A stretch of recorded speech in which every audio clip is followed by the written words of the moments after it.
past. Well, it's interesting. Terrans are actually hitting so aggressively at 14, 15, 16 minutes that if you go for Broodlord tech, you don't have them out in time. You kind of have to go Ultralisk tech. Got to spend that gas somehow. Or you can just be Nerchio and build another 8 Infestors and another 1,000 Zerglings and just all in. But yeah, I do especially like seeing Goswser get these sort of low econ Ultralisk situations where a lot of people like to have 4, 5, 6 bases, that sort of thing. But he's more comfortable doing it, like you said, in those unusual timings. Yep. So, guys, let's jump right on into the game, as we do have spawning up to our top right-hand corner here. As our pink Zerg, he goes by the name of Millennium's Goswser.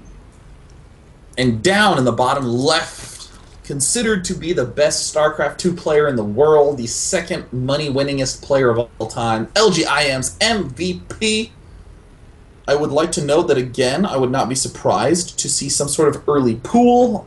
Unfortunately, we have an Overlord going down, but 10 pools are becoming quite popular on this map, given the way that Life popularized them. Yeah, they can be pretty darn strong. You can see, well, a lot of Terrans playing very, very greedy and, you know, foregoing some kind of walls and things like that. And that's where the exploitation really comes. It's pretty annoying to deal with. But that being said, didn't MKP recently like defeat 2 6 pools in a row or something? Who was that? I can't. I can't remember. That was like so huge, and it's amazing that I cannot retrieve the name. So sorry. Oh well. Oh. No worries. But yeah, I mean, players are getting better at dealing with those sorts of crazinesses again. There's the is there no pool yet from Goswser? As expected, the Wallin from MVP. He's really been liking this 15 gas, then command center build. Would not be surprised to see that. It allows you to get a pretty reasoned timing on the factory.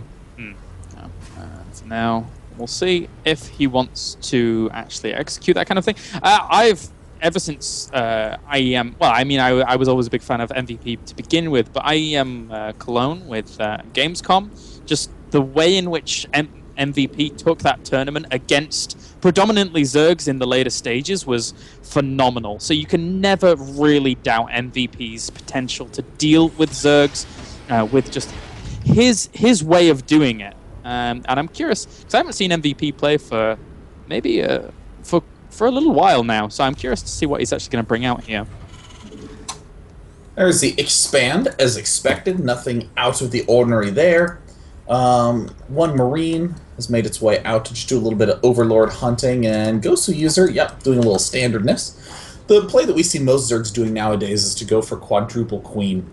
Really easy way to get the creep spread going early, really easy way to make yourself just comfortable and happy and defended and warm. It's a nice thing to use. The 4 Queens provide ample firepower to deal with little pokes early on, and provide equal blocking potential as well, just in case Hellions want to run around and you position your Queens in between buildings and stuff, just to make sure your opponent cannot exploit any of those little gaps that he may find. Wow, another command center going down. Looks like, you know, this is the sort of play that you would expect a Korean to do against a foreigner. I just play better than you, so I'm going to macro better. And look at this MVP. Look at this greedy play. He's floating his frickin' barracks to kill a frickin' Overlord. Well, you know, it's fun. It's the one way to really get the Overlord this early on. But you're right, it's greedy, because now he doesn't really have that as many Marines as he would have had before. He doesn't have the add-on that he potentially could have had before. And from there, he leaves himself even more vulnerable after going for this 3rd command center. So just mining a lot of gas as well. I wonder where he's going to go with this in this game. I'm very interested to see his tactic of choice. Well, that's fine. I mean, all those delays are more than worth it, because he got to get some huggles from an Overlord. Barracks, as you know, are a notoriously lonely building. And Overlords, as you know, are notoriously fuzzy and round and spherical. So it's basically like going up to some sort of Pokemon when not in combat. You just want to pet it. Oh god, you shouldn't have said Pokemon, because the new Pokemon trailer's just come out and I'm super excited. Oh dear me, Day 9, sorry. Anyway, no. Dude, don't be ashamed, man. Everyone in chat loves Pokemon. Yeah. Seriously, like, there's so many people who are like, Pokemon, what are you, 12? And then, what is it, time to get on an airplane flight? Well, good thing I brought this Vista, so I can just play like crazy. Or, excuse me, 3DS. Whoops. There enough. There enough. And for now, look what Goswser user is actually doing. Did you see this creep spread in the middle of the map? Is this... Yeah, this was the infamous build a hatch, cancel the hatch, and then plop down the creep tumors right away. So this is an ultra-fast creep spread while we were talking about Pokemans. Yep. Pokemon. It's cool. But so is creep in the middle of the base. In the middle of the map, even. As for now, Goswser still does have his Roach Warren down. He's getting a few roaches out and about, morphing in his lair. But this creep spread is going to cause a little bit of a problem for MVP, because normally you feel very constricted as a Terran once the creep starts breaching your side of the map. And now it's going to breach all the quicker. And MVP is going to be at a psychological disadvantage as well as a physical disadvantage. Yeah, I mean, this is cool, because meanwhile, back home, we see that it's a pretty standard-looking composition, getting the two... this is actually what all Zergs really like doing. Just going layer, double Evo, and for the third base, all at once. And with those few roaches, it delays things just a smidge, but because creep is so far spread out, it means that you can use those roaches to really aggressively spread the creep, which we see Goswser user continuing to do. Wow.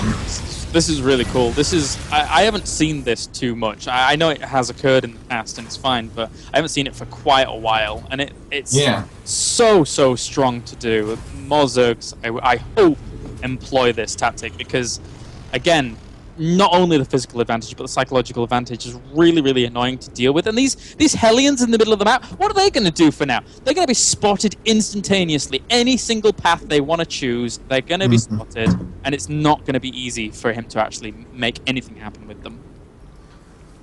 As expected, we're seeing this straight +1/+1. This is the standard play for Zergs in this matchup now, instantly into the Infestation Pit. Well, we're likely to see also a macro hatch begin production shortly if he really wants to go into big macro mode. although, as we've been seeing, it's these plays that I would almost say people think that you're just not allowed to do.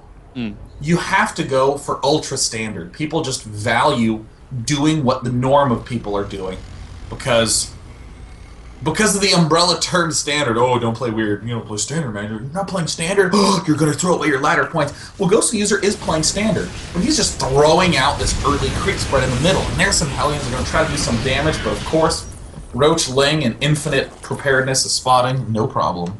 Yep, very nicely done here by Goswser user thus far. Slightly supply blocked there right now, but at the same time that'll sort itself out in just a second. The infestors are on the way with those pathogen glands going down as well, so he's teching up really nicely. Meanwhile, MVP on his side of the map, he's getting 1-1, he's getting a few more barracks, does not have his third down and ready to go just yet. It's flying over there, but he's going to need that, considering the speed at which we're seeing Goswser user. Oh, and a huge drop in the main! Target firing. Oh my god. Is he going to get the Baneling speed upgrade finished? Oh, Baneling speed is not done. That is a real painful moment. I mean, he's probably not going to be building that many Banelings anyways, but that's one of those contingencies that you really need up if you start running low on Infestor energy. You need to just be able to burn some gas quick to get some big damage done.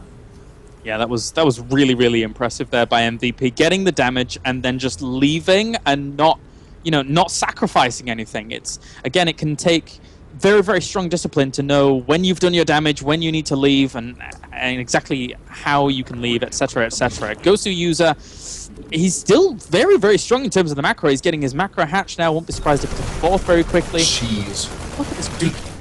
Yeah, look at that Zelnaga watchtower on MVP's side. I mean, it's just these three tendrils reaching forward in the middle of the map, ready to strangle that watchtower. MVP's trying to do some drop tech around the edges, but again, with creep spread that good, it's really hard for Goswser user to not see everything. Yeah, especially with his Overlord placement as well. Instantly, as this medevac moves out to the south, he gets spotted straight away by the Overlord, as well as now the creep spread of Goswser user. So he's keeping a good eye on things, and there's units well prepared to deal with the drop in the main. Wow. I mean, MVP is playing well as ever. Drop in the main, drop down in the bottom right, trying to micro multiple angles, heading to the third.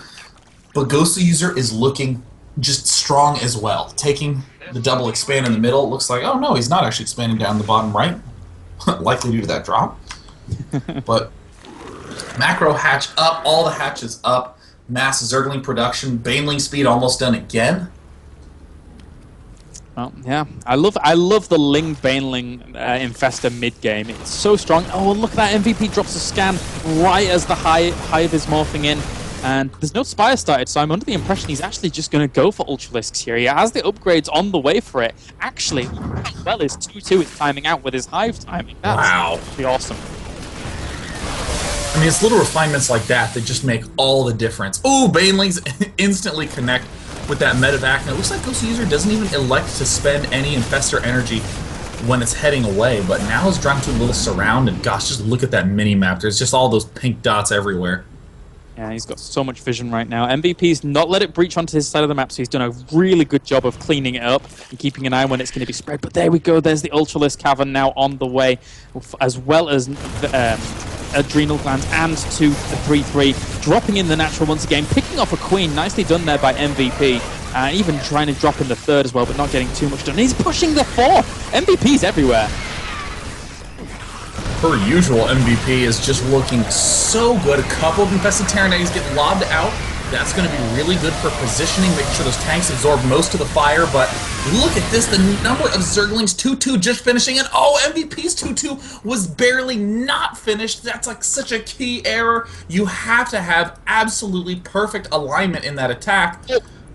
Oh, all the Zerglings just killed off his Roach Warren for some reason. Maybe that was intentional. Yeah, he would have locked his Roaches, or excuse me, his Ultralisks in with the Roach Warren. Okay, I panicked a little bit there. I was like, why is he attacking that? And then, yeah, Ultralisks trying to get out. Pretty important. As for now, he's going to go for a 5th base here. Has been spotted by the medevac, so MVP knows it's on the way. He's going to load up another medevac's worth of units to try and exploit that fact. But there's chitinous plating, 3-3, adrenal glands, 5 Ultralisks coming out. MVP doesn't really have... How many... He has 4 Marauders and not really much else to deal with this swell of Ultralisks that's going to come out very soon. I mean, in my eyes, the biggest issue is that with the number of hatches down, Goswser is going to be able to throw so many Zergling reinforcements into this. We don't really see a lot of Baneling usage from players in this kind of state. Normally, they'd start spending the gas to be able to transition over to whatever it's called. To Broodlords, yes! That one. Yeah. And it looks like MVP is going to push through the middle of the map once again. He has that medevac dropping in the 5th location once again, but he's going to get pushed back. Fungal catches a few of those medevacs. Whoa. The Ultralisks. So many Zerglings waving across those siege tanks. The siege tanks in the back trying to siege up as quickly as they can do, but Baneling's connecting with so much of the bio as well. Ultralisks ripping apart the siege tanks. And Goswser is on the verge of pushing back MVP to the brink. Gosh, this is just such well-executed play, start to finish, denying drop after drop after drop, slaughtering everything that MVP even attempted to do. Another drop down on the bottom right. MVP is just spreading himself too thin in these games. It's just too easy for Goswser to just pick engagements one at a time, crush each force one at a time, and now with 3-3 Zerglings, Goswser has all of his tech rounded out. He's going to be able to easily transition up to the Greater Spire, and I am rapidly on my way to winning $1 from Kalaris. One game, go away. But anyway, Goswser still trying to get more Ultralisks out. 7 Infestors. God damn it, he's going to win. 7 Infestors on the way with Banelings. His composition here is so strong, and his execution of when to go for the engagement has been so good, and MVP is scrambling to try and get some defenses up, as well as a 4th base once again.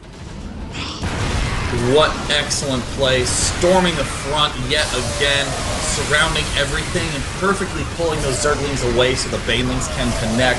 Absolutely immaculate control from Goswser.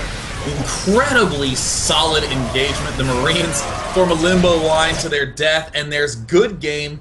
Complexity's Goswser, excuse me, Millennium's Goswser is up 1-0 against MVP with straight up solid, awesome play.